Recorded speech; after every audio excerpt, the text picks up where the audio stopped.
নমস্কার বন্ধুরা, এই সপ্তাহের যে কর্মসংস্থানের লেটেস্ট ইস্যুটা আমার কাছে এসে পৌঁছেছে 1 মার্চের সংখ্যাটা, তাতে যে খবরগুলো কর্মসংস্থান বড় আকারে প্রকাশ করেছে, আমি আমার মূলত বোথ সাইড প্লেসমেন্ট চ্যানেলে এগুলো প্রকাশ করে থাকি।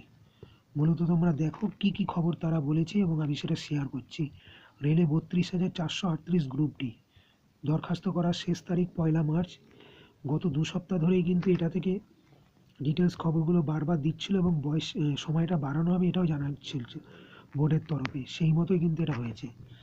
ইউনিয়ন ব্যাংকে 2691 অ্যাপ্রেন্টিস এরকম একটা রিক্রুটমেন্টের খবর বেরিয়েছে। ডিটেলস দেখে নিয়ে অ্যাপ্লাই করতে পারো। রেলের লোকো পাইলট পদের পরীক্ষা অলরেডি ফিক্সড হয়ে গেছে। দ্বিতীয় পর্যায়ের এক্সামটা 19 এবং 20 মার্চ কিন্তু এক্সামটা হতে পারে।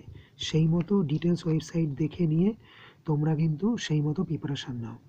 গেইলের 73 এক্সিকিউটিভ ট্রেনি এই ধরনের একটা রিক্রুটমেন্টের খবর গেইল ইন্ডিয়ার তরফে কিন্তু প্রকাশ করা হয়েছে। অসম রাইফেলসে 215 চাকরির একটা রিক্রুটমেন্টের খবর এবং ব্যাংক অফ বরোদায় 4000 অ্যাপ্রেন্টিস এই ধরনের একটা রিক্রুটমেন্টের খবরও কিন্তু অলরেডি প্রকাশ করা হয়েছে। সেই মতো তোমরা দেখে শুনে অ্যাপ্লাই করতে পারো। ধন্যবাদ। তোমরা চ্যানেলটা দেখো, লাইক করো, শেয়ার করো এবং সাবস্ক্রাইব করতে কিন্তু ভুলবে না।